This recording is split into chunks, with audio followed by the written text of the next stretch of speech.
साल 1961, जगह पुर्तगाल की राजधानी लिस्बन। सड़कों पर अजीब सा माहौल था। गलियों, चौराहों और लोगों के घरों के दीवार पर एक पोस्टर चस्पा था। सड़क से गुजरने वाला हर शख्स उस पोस्टर को रुककर जरूर देखता। ऐसा क्या था उस पोस्टर में? दरअसल पोस्टर में एक भारतीय सैनिक की तस्वीर थी और उस तस्वीर के नीचे बड़े बड़े अक्षरों में लिखा था, जो कोई इस भारतीय सैनिक को पकड़ कर लाएगा, जिंदा या मुर्दा, उसे $10,000 का इनाम दिया जाएगा। ये रकम कोई मामूली रकम नहीं थी। इस समय के हिसाब से यह रकम इतनी बड़ी थी कि आज की तारीख में यह 8,87,883 रुपए के बराबर थी। यह सैनिक कोई और नहीं, भारतीय सेना के जनरल सगत सिंह थे। लेकिन आखिर ऐसा क्या हुआ कि पुर्तगाल की सरकार को एक भारतीय सैनिक के सिर पर इतना बड़ा इनाम रखने की नौबत आन पड़ी? जानेंगे सब कुछ इस वीडियो में कि कौन थे सगत सिंह, पुर्तगाली सरकार ने उनके सिर पर इतना बड़ा इनाम क्यों रखा, उन्होंने गोवा को आजाद कैसे कराया, सगत सिंह ने चीनी सेना के 400 से ज्यादा जवानों को अकेले धूल कैसे चटा दी थी, और उन्होंने 1971 भारत पाकिस्तान के युद्ध में मेघना नदी को पार कर बांग्लादेश को आजाद कैसे कराया। नमस्ते, मैं हेमंत हूं और आप देख रहे हैं खबरगांव।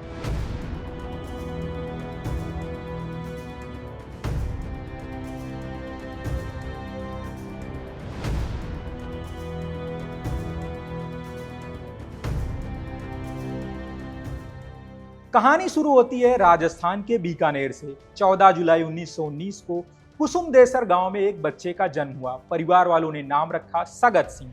उनके पिता ब्रजपाल सिंह राठौर, जो उस समय ब्रिटिश इंडियन आर्मी में सिपाही थे। पहले विश्व युद्ध में अंग्रेजों के साथ इराक, मेसोपोटामिया, फिलिस्तीन और फ्रांस में लड़ाई लड़ चुके थे। जब वो छुट्टियों पर घर आते तो सगत सिंह उनके साथ खूब समय बिताते। उनके पिता सगत को सैन्य अभियानों के बारे में बताते, जिसे सुनकर सगत के मन में भी सेना में जाने के प्रति रुचि बढ़ी। समय बीता, सगत ने अपनी हाई स्कूल और इंटरमीडिएट की पढ़ाई पूरी कर ली। पढ़ाई कंप्लीट करते ही उनका चयन ब्रिटिश इंडियन आर्मी में हो गया। साल 1938 में उनकी पहली पोस्टिंग नायक के पद पर हुई। जल्द ही उन्हें पदोन्नत कर जमादार बना दिया गया और उन्हें एक प्लाटून की कमान सौंपी गई। तब सेना में जमादार पद आज के नायब सूबेदार जैसा था। साल 1941 में सिंध के हूर विद्रोह को दबाने के लिए उन्हें सैनिक टुकड़ी के साथ लिरिसाला भेजा गया। युद्ध खत्म होने के बाद उनका ट्रांसफर सदुल लाइट इन्फेंट्री में हुआ। काफी समय तक यहाँ उन्होंने अपनी सेवाएं दी। इसके बाद साल 1947 आता है। देश आजाद हुआ। भारतीय ब्रिटिश सेना का विलय अब इंडियन मिलिट्री में हुआ। सगत सिंह का इसके तहत ट्रांसफर 3 गोरखा राइफल में हुआ। 3 गोरखा राइफल्स रेजिमेंट के साथ उनका जुड़ाव उनके रिटायरमेंट तक बना रहा। उनकी काबिलियत का अंदाजा इसी बात से लगाया जा सकता है कि जब सगत सिंह रिटायर्ड हुए तब वे 3 गोरखा राइफल्स के कर्नल ऑफ द रेजिमेंट की उपाधि से सम्मानित किया गया। खैर, आते हैं पॉइंट पर। गोरखा राइफल ज्वाइन करने के बाद उनकी तैनाती दिल्ली के सबसे पॉश इलाके में हुई। यहाँ उन्होंने काफी समय तक अपनी सेवाएं दी। इसके बाद उनका समय समय पर ट्रांसफर हुआ और वो प्रमोशन पाकर ब्रिगेडियर बने। साल 1947, भारत अंग्रेजों की गुलामी से आजाद हुआ, लेकिन आजाद होने के बाद अभी गोवा पर पुर्तगालियों का कब्जा था। हैदराबाद, जम्मू कश्मीर और जूनागढ़ जैसी रियासतों का विलय भी भारत में एक बड़ी चुनौती बनी हुई थी। प्रधानमंत्री नेहरू गोवा के लिए पुर्तगालियों से युद्ध के लिए बिल्कुल भी पक्षधर नहीं थे। इसके एक नहीं कई कारण थे। देश नया नया आजाद हुआ था। उत्तरी मोर्चे पर पाकिस्तान से युद्ध जारी था। लाखों लोगों का पलायन हो रहा था। देश में मारकाट मची हुई थी। प्रधानमंत्री नेहरू चाहते थे कि पुर्तगालियों के कब्जे वाले गोवा को बातचीत और डिप्लोमेटिक तरीके से हल निकाला जाए, लेकिन पुर्तगाली तानाशाह Antonio de Oliveira Salazar Nehru के साथ किसी भी तरह की कोई बातचीत के बिल्कुल पक्षधर नहीं थे। वो पुर्तगाल को छोड़ने की तो दूर बात, वो पूरे भारत को ही पुर्तगाल का क्षेत्र मान बैठे थे। उनके इस रवैये से इस मसले पर बातचीत ठंडे बस्ते में थी। यही वो समय था जब एशिया और अफ्रीका के देश उपनिवेशवाद की जंजीरों से आज़ाद हो रहे थे। नाटो जैसे सैन्य संगठन भी बन रहे थे। पुर्तगाल ने भी नाटो मेंबर की सदस्यता ली। नाटो एक सैनिक संगठन था, इसलिए उसके किसी मेंबर देश पर हमला करना मतलब सभी देशों पर हमला, और इस हमले का जवाब सारे देश मिलकर देंगे। इसलिए पुर्तगाल के नाटो मेंबर होने की वजह से उस पर किसी तरह की सैन्य कार्रवाई करना मतलब वेस्टर्न और अमेरिका जैसे देशों से झगड़ा मोल लेना। साल बीत गए। इन सब की वजह से गोवा का कोई हल नहीं निकाला जा सका। फिर साल आता है 1954। स्वतंत्रता सेनानियों के एक धड़े ने दादर और नागर हवेली पर कब्जा कर लिया, जिसके बाद हजारों सत्याग्रहियों ने भारत माता की जय का नारा लगाते हुए गोवा की तरफ आगे बढ़े। राजधानी पणजी में तिरंगा झंडा फहराया जाए। हजारों सत्याग्रहियों का धड़ा तिरंगा हाथ में लिए आगे बढ़ रहा था। तभी पुर्तगाली सैनिकों ने सत्याग्रहियों पर ताबड़तोड़ गोलाबारी चालू कर दी। इस गोलाबारी में 25 लोगों की मौत हो गई। इस घटना ने पूरे देश को झकझोर कर रख दिया। प्रधानमंत्री नेहरू ने इस घटना के बाद पुर्तगाल से डिप्लोमेटिक संबंध तोड़ दिए। भारतीय राजदूत को भी पुर्तगाल से दिल्ली वापस बुला लिया गया। सालों बीत गए लेकिन गोवा का कोई हल नहीं निकाला जा सका। साल 1961, मछुआरों का एक समूह गोवा के तट पर मछली की तलाश में इधर उधर भटक रहा था। तभी उनकी नजर एक बोट पर पड़ी। पुर्तगाली सैनिकों का एक समूह नाव से उनकी तरफ आगे बढ़ रहा था। जैसे ही सैनिकों का समूह भारतीय मछुआरों के पास पहुंचता है, सैनिकों ने बिना किसी चेतावनी के मछुआरों पर ताबड़तोड़ गोलियां बरसा दी। मछुआरे अपनी जान बचाने के लिए समुद्र में कूद गए। इस गोलाबारी में एक मछुआरे की मौत हो गई और कई अन्य मछुआरे बुरी तरह से घायल हुए। हादसे की खबर दिल्ली पहुंची तो हड़कंप मच गया। तत्कालीन रक्षा मंत्री वीके मेनन ने पंडित जवाहरलाल नेहरू के साथ एक गुप्त बैठक की। नेहरू का गोवा को लेकर एक तरह से मेंटल ब्लॉक था। उन्होंने पश्चिमी देशों को आश्वासन दे रखा था कि वो कभी भी सैन्य हस्तक्षेप के माध्यम से गोवा को भारत में मिलाने की कोशिश नहीं करेंगे। लेकिन मेनन का इस पर अपना एक अलग मत था। वो गोवा को भारत के चेहरे पर एक फंसी की तरह मानते थे। वो अक्सर नेहरू से कहा करते थे कि गोवा को घर लाना है। काफी लंबी बातचीत के बाद मेनन नेहरू को समझाने में कामयाब रहे कि गोवा पर सैन्य हस्तक्षेप जरूरी हो गया है। बैठक में गोवा पर ऑपरेशन चटनी और ऑपरेशन विजय चलाने की बात हुई। ऑपरेशन चटनी का मकसद पुर्तगालियों की सैन्य ताकत का अंदाजा लगाना और ऑपरेशन विजय का मकसद गोवा पर तीनों सेनाओं के माध्यम से घेराबंदी कर पुर्तगालियों को खदेड़ना था। गोवा पर सैन्य ऑपरेशन की खबर अमेरिका को लगी। भारत में अमेरिका के तत्कालीन राजदूत जॉन कीनेथ गैल्ब्रेथ ने भारतीय प्रधानमंत्री नेहरू, वित्त मंत्री मोरारजी देसाई और रक्षा मंत्री मेनन से मुलाकात की और गोवा में सैन्य कार्रवाई रोकने का दबाव बनाया। नेहरू और कीनेथ की बातचीत चल ही रही थी कि मेनन ने गैल्ब्रेथ से कहा कि अब तो बहुत देर हो चुकी है। भारतीय सैनिक गोवा में घुस चुके हैं। अब उन्हें किसी कीमत पर वापस नहीं बुलाया जा सकता है। 1 दिसंबर 1961 को ऑपरेशन चटनी के माध्यम से भारतीय नौसेना ने गोवा के तट पर अपनी गश्त बढ़ा दी। आईएनएस बेतवा और आईएनएस ब्यास जैसे जहाज गोवा तट पर लगातार पेट्रोलिंग कर रहे थे। पहली कड़ी में अंजा द्वीप पर नौसैनिकों ने चारों तरफ से घेराबंदी कर ली और पुर्तगाली सैनिकों को वहां से खदेड़ दिया। दोनों तरफ से गोलाबारी हुई जिसमें कई भारतीय नौसैनिक वीरगति को प्राप्त हुए। अब ऑपरेशन के दूसरे फेज की बारी थी। गोवा पर कब्जे को लेकर 2 दिसंबर 1961 से भारतीय सैनिकों की हलचल बढ़ने लगी। सेना की 50वीं पैराशूट बटालियन को आगरा, हैदराबाद और मद्रास से बेलगांव लाया गया। तकरीबन 100 से ज्यादा ट्रेनों के रूट बदले गए। मालगाड़ियों से सैनिकों के साथ सामान और गोला बारूद बेलगांव पहुंचाया गया। ऑपरेशन विजय के तहत सबसे पहले पैराट्रूपर्स भेजे जाने थे जो सीधे हवा से पंजिम में लैंड करते। इसके बाद एक पैदल टुकड़ी मड़गांव में इंटर होती और दोनों तरफ से सेना का कब्जा हो जाता। 18 दिसंबर के रोज पैराशूट से लैंड करने वाले सबसे पहले सैनिकों में सगत सिंह शामिल थे। 19 तारीख की सुबह उनकी टुकड़ी शहर की तरफ बढ़ी। गोवा की पुर्तगाली सरकार ने पुलों को तोड़ डाला। गोवा में चारों तरफ से कनेक्टिविटी को कट कर दिया गया जिससे भारतीय सैनिक किसी तरह गोवा में प्रवेश न कर सके। सगत सिंह और उनके साथियों ने तैरकर नदी पार की। जब वो पंजिम के किनारे पहुंचे तब तक रात हो चुकी थी, इसलिए उन्होंने अपने साथियों से सुबह होने तक इंतजार करने को कहा क्योंकि आबादी वाले इलाके में रात को हमले से आम लोगों के मारे जाने का खतरा था। सुबह की हल्की किरण के साथ सगत सिंह ने अपने साथियों के साथ शहर में प्रवेश किया। राजधानी में एंटर करने पर सगत सिंह ने अपने सैनिक टुकड़ी को स्टील के हेलमेट उतारकर पैराशूट रेजिमेंट की मेरून बेरेट पहनने का आदेश दिया। राजधानी पहुंचने पर लोगों ने सगत सिंह और उनके सैनिक टुकड़ी का स्वागत किया। उन्हें गोवा के मुक्तिदाता नाम से संबोधित किया। सगत सिंह ने सुबह तकरीबन 11 बजे पणजी सचिवालय भवन पर भारत का तिरंगा झंडा फहराया। बीबीसी से बातचीत में 1962 गोवा ऑपरेशन का जिक्र करते हुए जनरल वीके सिंह बताते हैं, आगरा के मशहूर सिराज होटल में एक दिन सगत सिंह टहल रहे थे। वहां पर कुछ अमेरिकी टूरिस्ट भी थे। वो बहुत गौर से जनरल सगत सिंह को देख रहे थे। उन्हें लगा कि वो क्यों उन्हें देख रहे हैं। कुछ देर बाद उनमें से एक शख्स ने आकर उनसे पूछा कि क्या आप ब्रिगेडियर सगत सिंह हैं? उन्होंने कहा हाँ, लेकिन आप ये क्यों पूछ रहे हैं? टूरिस्ट ने कहा कि हम अभी अभी पुर्तगाल से आ रहे हैं, वहाँ जगह जगह आपके पोस्टर लगे हुए हैं, आपके चेहरे के नीचे लिखा है कि जो आपको पकड़ कर लाएगा उसे हम $10,000 का इनाम देंगे। जनरल सगत सिंह ने कहा, ठीक है, आप कहें तो मैं आपके साथ चलूं। अमेरिकी पर्यटक ने हंसते हुए कहा कि अभी हम पुर्तगाल वापस नहीं जा रहे हैं। सगत सिंह ने 1964 में पैरा ब्रिगेड की कमान छोड़ दी और 11वीं कोर मुख्यालय में ब्रिगेडियर जनरल स्टाफ के रूप में उनकी तैनाती हुई। अप्रैल 1965 में जब कच्छ में पाकिस्तान की तरफ से घुसपैठ हुई, तब ऑपरेशन एल्बेज के दौरान वे 11वीं कोर के साथ थे। ऑपरेशन एल्बेज एक भारतीय सैन्य अभियान था जो अप्रैल 1965 में कच्छ के रण में भारत पाकिस्तान सीमा पर पाकिस्तानी आक्रमण का मुकाबला करने के लिए शुरू किया गया था। इसका मकसद युद्ध से पहले ही पाकिस्तानी आक्रमण का जवाब देना था। इसके तुरंत बाद ही सगत सिंह को मेजर जनरल के पद पर ट्रांसफर कर दिया गया और उनकी तैनाती 17वीं माउंटेन डिवीजन के जनरल ऑफिसर कमांडिंग के रूप में नॉर्थ ईस्ट में हुई। उस समय मिजोरम में मिजो नेशनल फ्रंट यानी MNF की अगुवाई में देश विरोधी गतिविधियां चल रही थी, जिसका नेतृत्व लालडेंगा कर रहे थे। लालडेंगा के नेतृत्व में मिजोरम में हजारों लोगों ने सरकार के खिलाफ हथियार उठा लिया था। सरकार को ना चाहते हुए भी एक्शन लेने के लिए विवश होना पड़ा और भारतीय सेना को उनके खिलाफ कार्रवाई के लिए उतारना पड़ा। सगत सिंह को यहां मिजोरम की 101 कम्युनिकेशन जोन की कमान सौंपी गई और उग्रवादियों से निपटने के लिए जरूरी कदम उठाने की बात कही गई। सगत सिंह ने MNF के उग्रवादी अभियान को कुचलने के लिए ठोस रणनीति बनाई।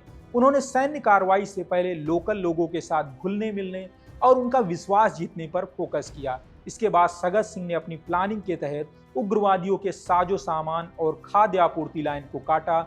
उन्होंने छोटी छोटी टुकड़ियों के साथ जंगल और पहाड़ी क्षेत्रों में घेरा डाला और MNF के कई सारे ठिकानों को पूरी तरह से ध्वस्त कर दिया।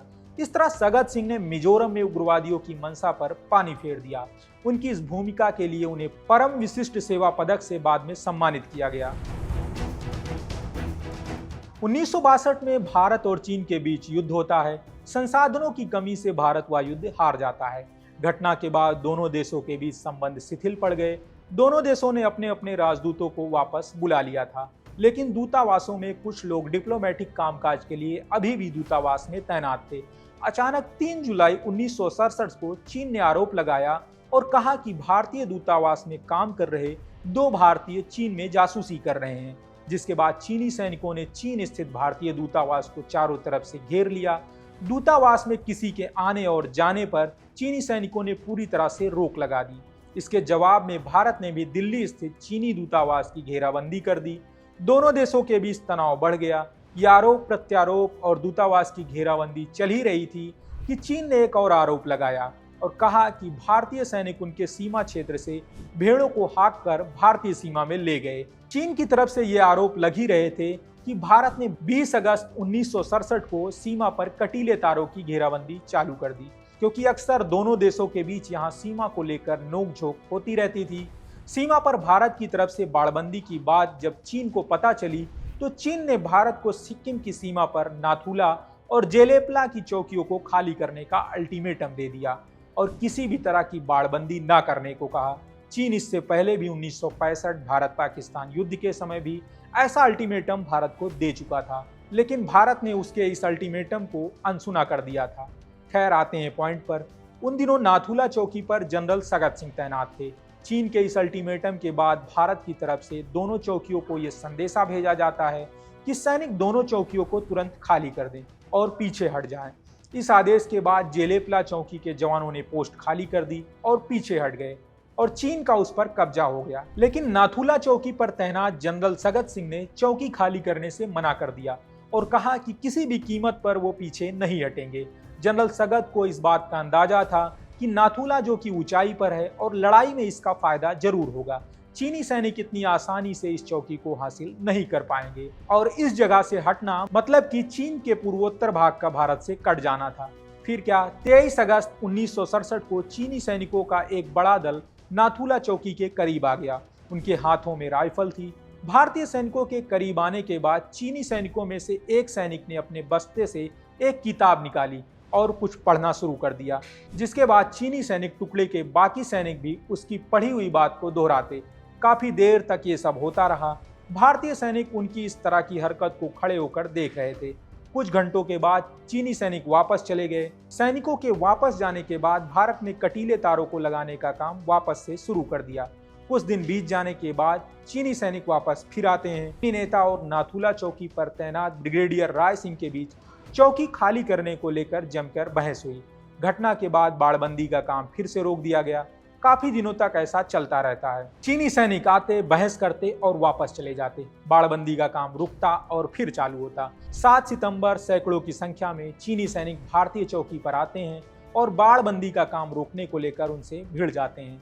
भारतीय सैनिकों ने चीनी सैनिकों को बुरी तरह से पीटा। उनके 4 सैनिकों पर एक भारतीय सैनिक भारी था। खुद को हारता देखकर चीनी सैनिकों ने पत्थरबाजी शुरू कर दी। जवाब में भारतीय सैनिकों ने इसका मुंहतोड़ जवाब दिया। घटना के बाद 2 ग्रेनेडियर ने सैनिकों से चौकन्ना रहने को कहा। फिर आता है 11 सितंबर का दिन। भारतीय सैनिक बाड़बंदी का काम कर रहे थे। तभी चीनी सैनिक आते हैं और चौकी पर तैनात ब्रिगेडियर राय सिंह से कहते हैं कि वो बाड़ लगाना बंद कर दें।